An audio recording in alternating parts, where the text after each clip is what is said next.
Well, what a lovely crowd. You don't see literary readings with this many people turning out. This community is very impressive in that. And I'd like to thank James and the Arizona Book Festival people, all who were involved in it, for putting this series of events on. It's really great to see everybody involved in this. I'm going to start out with a poem about the tragic end of my career in professional baseball, which happened in 6th grade when they found out I wasn't very good. And when you're not very good and you're in 6th grade and they have to play everybody on the team, the coach has to put everybody in because you don't want to hurt the kids' feelings and everything.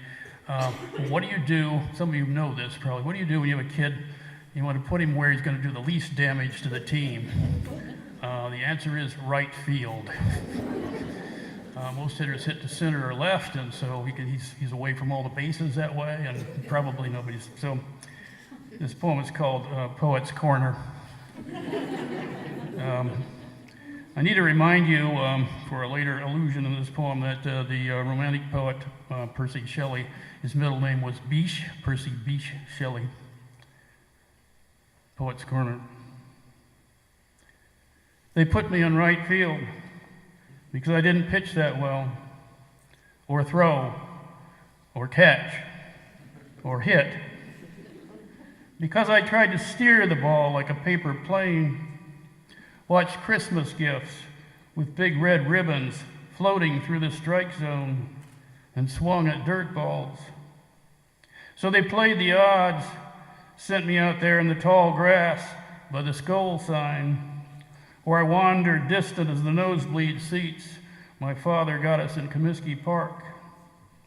My teammates looking remote and miniature, their small cries and gesticulations like things remembered from a dream.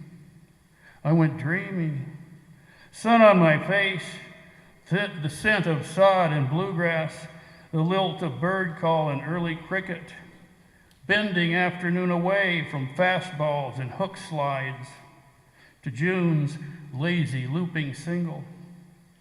Baseball at its best. My only fear, the deep fly with my name on it. Meteoric as Jehovah or Coach Bob Zambezi, closing in to deliver once again the meaning of the game, what it takes to play. Well, I had to crouch vigilant as a soldier in combat, which he never had the privilege of being, and stop that lolling around with my head up my ass, watching the birdies and picking dandelions like some little priss, some kind of Percy Bysshe Shelby. Coach taught English, by the way. That's where he got that illusion. My poor father was a success in many ways in life, but one of the things that men are supposed to be good at, he was no good at all, and that was fixing things around the house. Tools were not friendly to him in any way. So this poem's kind of about that. There's a reference to Laocoon. Some of you may know Laocoon was a character from Greek mythology who was cursed by the gods, and the curse involved him being covered with snakes. There's a famous Greek statue called Laocoon where he's like this and snakes are all around him and his sons are getting snakes too. The gods are really, touchy. Mr. Fix-It. Cursed by the broken gods who govern tools, my father turned Laocoon with power cords and garden hoses. Blind Pew with drills and hammers. Screws talked back, nails went rubbery, saws turned piranha. He'd sweat, fumble, curse his way through the gauntlet of directions, jamming a half-inch bolt in the hole for a quarter-inch dowel, joining tab A to extension N, skipping the ambiguous step 5A.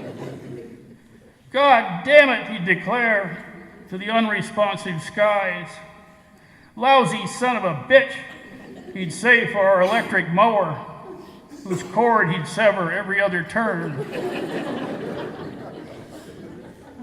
A combat vet with 2 bronze stars, he soldiered on till the day he bought the canister of Grow Bright, advertised to turn your lawn lush as the greens at Pebble Beach. An IED in his uncertain grip. It worked by pumping air to force the liquid through the nozzle. He took the contents in the face, the metal lid grazing an ear. There was no talk at dinner.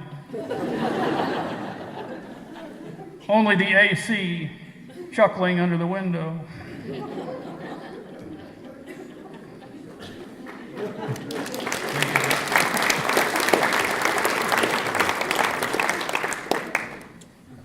Some of you, like me, probably, when you were a kid, had a stray dog follow you home. You didn't have a dog, and you thought, well, if I can get in the house, and feed it, and mom and dad might like it, and I'll have a doggy. And, not knowing that stray dogs are often stray dogs because of not being very good in the house. So, this poem's called Obedience. The ghost of it whimpered back last night from a wet November 50 years ago. A scraggly cocker that shadowed me home from school and, when I let it in, ignored a meal to snuffle crotches and hump legs, as if to win us with what it knew of love. Its sad pink dick unsheathed like a gut protruding from a wound, its roomy eyes spinning with dread, its odor of mushroom and shit making itself at home in our carpet. No, bad dog, down, we said, shoving it away, till my father got it in the car, and we drove off through the dark to a cornfield outside town, where the rain blew and it slumped off right away, going to get lost like a good dog. I still feel that one.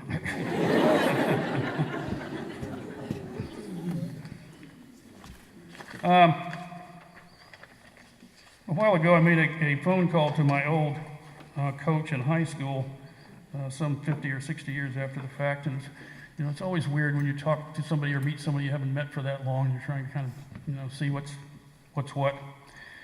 This poem's called "Long Distance to My Old Coach."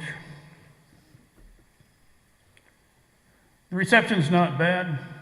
Across 50 years, though his voice has lost its boot camp timbre, he's in his 80s now, and in a recent photo, looks it, so bald and pale and hard to see behind the tallowing of flesh.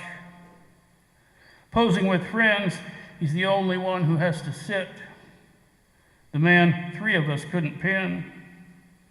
The hugger, they christened him before my class arrived, for his bear-like shape and his first name, Hugh. He fostered even us, the lowly track squad. Mr. Morrison, I still call him. You were the speedster on the team, a flash, he recalls with a chuckle.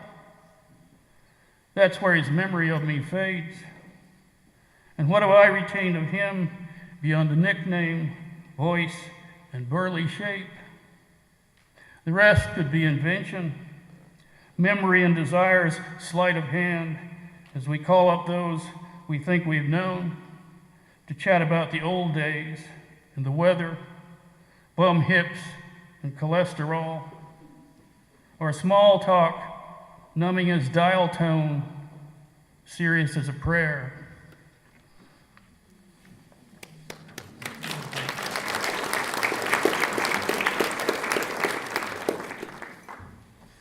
I wrote a whole poetry collection about my version of the Fool archetype, a character called Fool. The book was called Ship of Fool rather than of Fools. And I'll read you one poem from that. This is called Basic Fool, and it's more about basic training, like boot camp, rather than the basics of being a fool, although that's involved too. And it's a love poem too, because love is kind of like boot camp in certain ways, or can be. basic fool. Get down and give me 20, snaps Cupid. Fool pumps away, boots burnished, seams crisp, making choo-choo sounds. Show me your love face, snarls the cherub, after Fool wobbles to attention. Love face, maggot, Cupid shrieks, as Fool mugs like a chimpanzee having a stroke. Fool starts to think he should have tried something easier, like fire eating or celibacy. After a night of introspection, he hijacks a tank and drives over Cupid, leaving a trail of feathers and baby fat. Later, he takes a high-speed joyride in somebody's Porsche with a waitress he's picked up. You may not believe this, Fool tells her right before the blowout, but I'm a flyboy from the infantry of love.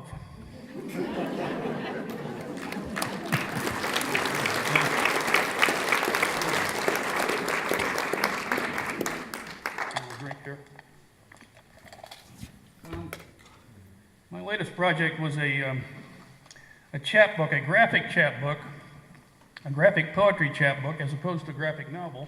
I had my publisher cooperate to put it in the form of a comic book. It came out looking exactly like a comic book. I got a comic book illustrator to do it. And because I started getting sort of interested in superheroes, they're all over the place now, you know, and I couldn't help but notice, it didn't take me long to notice that they're all abysmally young. And so I thought it was time to fill that gap in the superhero universe with old guy superhero. So here he is in all his glory.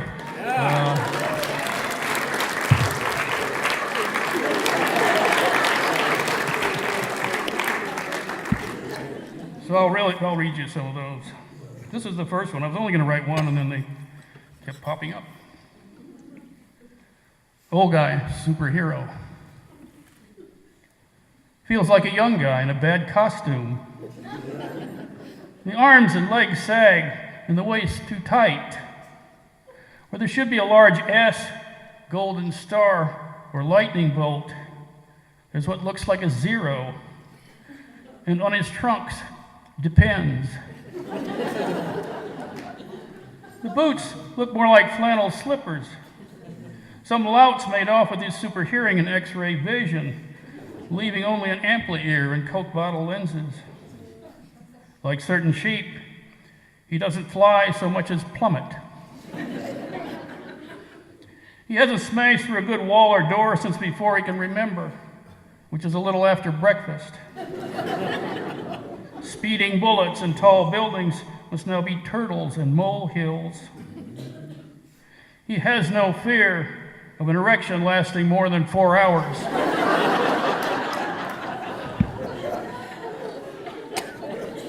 But he's depressed and often flatulent.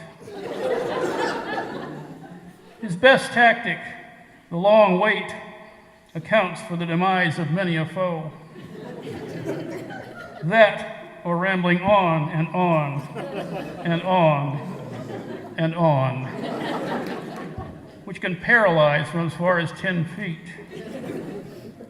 He's not handsome like Clark Kent or rich like Bruce Wayne, but in the prolonged run, he can be a deadly foe if he doesn't mix you up with someone else.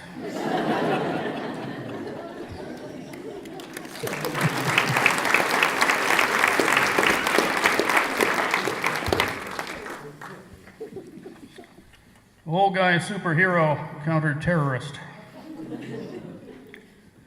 Old guy's in line for his Social Security check when a man enters carrying a gun and wearing a suicide vest. Though people start to scream, old guy continues dog-paddling through the shallows of his memory till the terrorist, noticing his scarlet cape and blank expression, shoves the gun in his face and asks how it feels to face certain death. Same as usual, says old guy. Mistaking the threat for a rare show of interest. which prompts him to dust off his 5 examples of why everything's gone to goddamn hell since Truman fired Custer. After a while, the terrorist's eyelids droop, and he slumps into a nearby chair, snoring. When the gun drops to the floor, old guy politely retrieves it, just as the SWAT team bursts in. "How did you do it, old guy?" asks the press. "Glue what?" he says.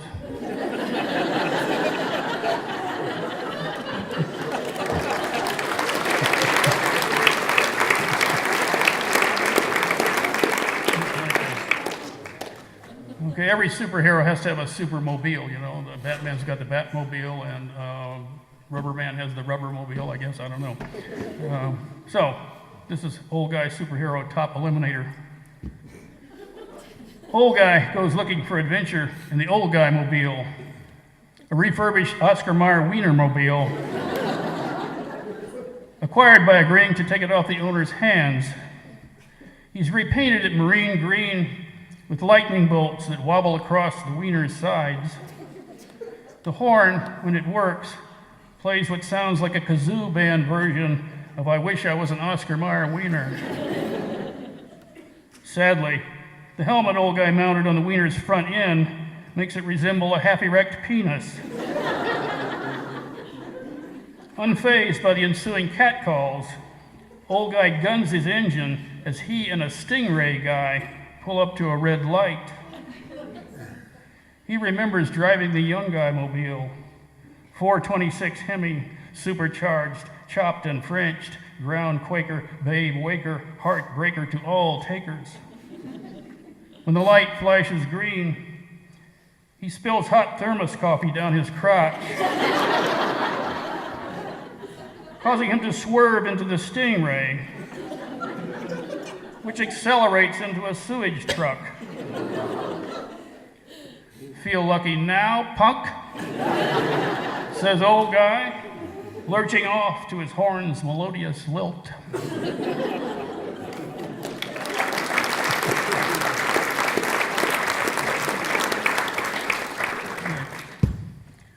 Old guy superhero homie. Old guy's on his way to the convenience store for a beer and a Slim Jim, but takes the wrong street and winds up in the barrio, where he's spotted by a carload of lowriders who buck their car over the curb at him, stopping an inch away. Old guy's mind strayed back to when he could piss his name in dry concrete, but his blank stare is taken as mad dogging. The lowriders admire his big cojones and decide to make him a member. They give him a jacket, black leather, their name blood red on the back, the Latin Assassins, with room for his moniker underneath. They christen him El Anciano and try to teach him their hand sign, but his shaky version looks like the finger. They stare as he wanders off. "See that finger, man?" says the leader, turning to the others. "Don't fuck with that guy. He don't give a shit." Soon a cop stops old guy and asks him where he thinks his gang ass is going. Old guy understands this as a request for his new gang sign. After he flashes it, a nurse says, "Try to drink this."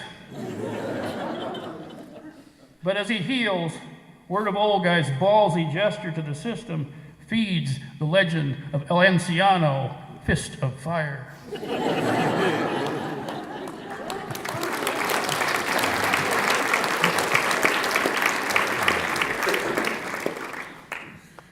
Old guy superhero, a steady hand.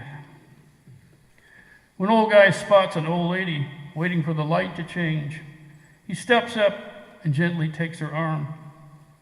On green, he helps her off the curb and into the street, remembering his Boy Scout days when he earned all the merit badges in a day and invented some new ones, missile interception, boulder shattering, volcano stoppering, elephant bench pressing.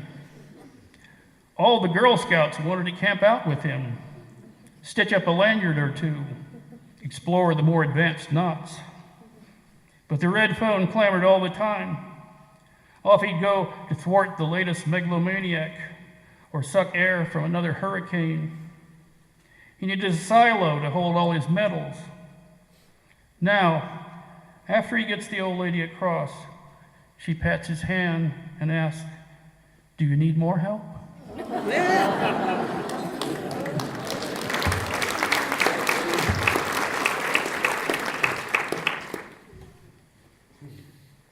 Okay, good time for a few more. Old guy superhero associate, i.e. Walmart. That's what they make you so they don't pay you anything. Old guy gets a job as a greeter at Walmart, where he wears a blue vest with "How may I help you?" on the back and a smiley face button on the front. If things go well, he can add a gold star pin with "Management appreciates me" across it, or a comment pin with "Awesome job" on its tail. But most customers don't want to be greeted. Some balk at having even strangers see them shopping there. One woman smacks him with her purse, so he tones it down to a nod and a wink. But a burly guy thinks he's touting blowjobs and shoves him into a DVD display. Old guy, to keep his identity secret, opts not to strip to his superhero garb. He finds greeting to be harder than it was to stop Rodan from flash frying Dubuque. When he tries just to look good-natured, management decides he's become a liability, another worthless senior trying to take advantage of an American job provider. To get him out, guards take each arm and, grinning, tell him he's going to meet Mr. Walmart. It's turned cold, and the raindrops sting.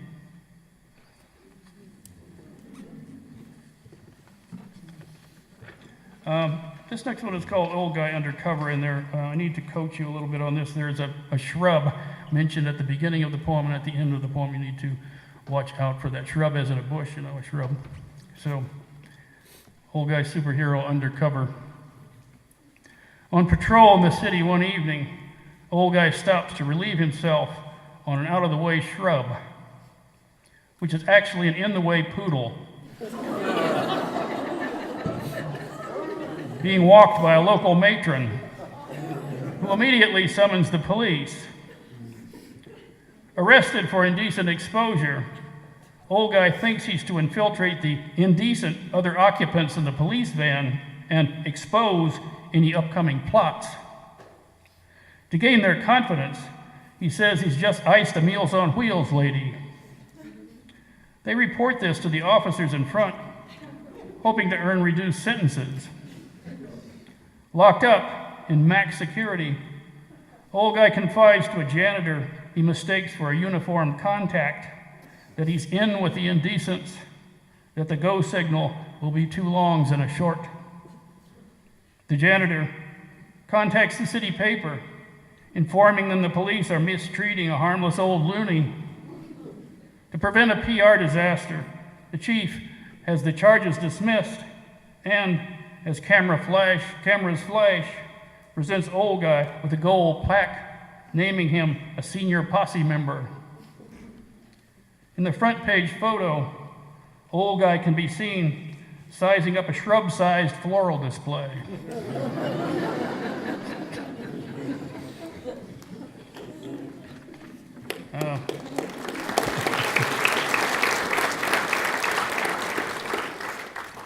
I guess I'll wind it up with 2 more.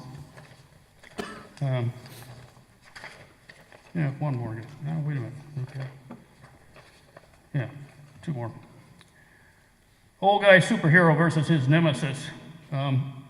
This is the second vicious nemesis. Old Guy is always death, of course. So, and death, not only has the sickle now, but after the Ingmar Bergman, he has to carry a portable chess set with him as well. Old Guy wakes up from a noonday snooze to find death once more setting up his chess set, offering old guy the choice of white or black. Black, mutters old guy. Revealing choice, grins Death. Means you've been depressed. As you well should be. Reeling off a list of famous suicides. Socrates, Cleopatra, Dudu Topaz. Death says he'd like to join the club if he didn't have to be Death. He explains suicide would be like trying to kiss himself on the forehead. Impossible. Though it would be a breeze for old guy, who says he couldn't kiss himself that way either. No, says Death, I meant breeze to kill yourself. He adds there's a banquet of methods, many of them not all that painful or messy. Why don't you try shooting yourself in the forehead, old guy suggests. Death counters that Death's death is an ontological impossibility. That kissing thing was just a metaphor. How would you do it with a semaphore? Asked old guy. I said metaphor, snaps Death. Maybe if you sharpened it, old guy says. No, shouts Death. Metaphor. Still, old guy continues. That'd make quite a mess with that flag jamming things up. Death declares he didn't come all this way to talk about his goddamn suicide.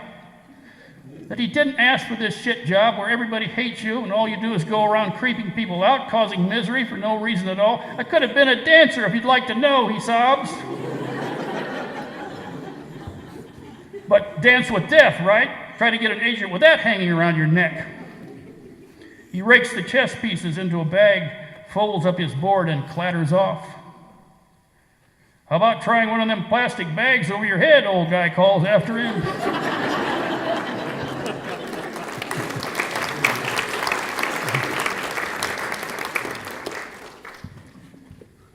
Finally, old guy decides to hang it up. Old guy's tuckered out, battling for good in a land where the four freedoms morphed into freedom from thought, fact, candor, and plain goddamn human decency. A rose bowl of varlets brought to justice, and what's the bottom line?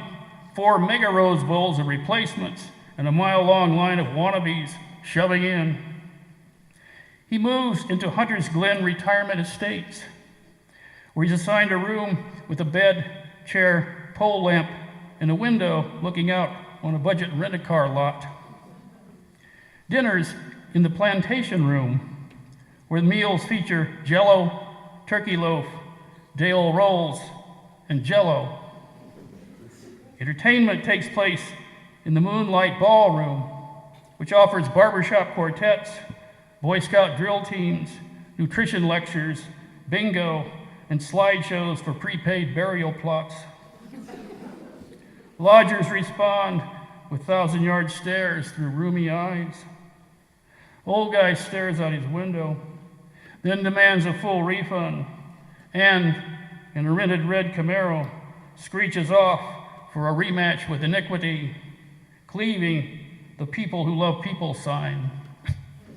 Thank you.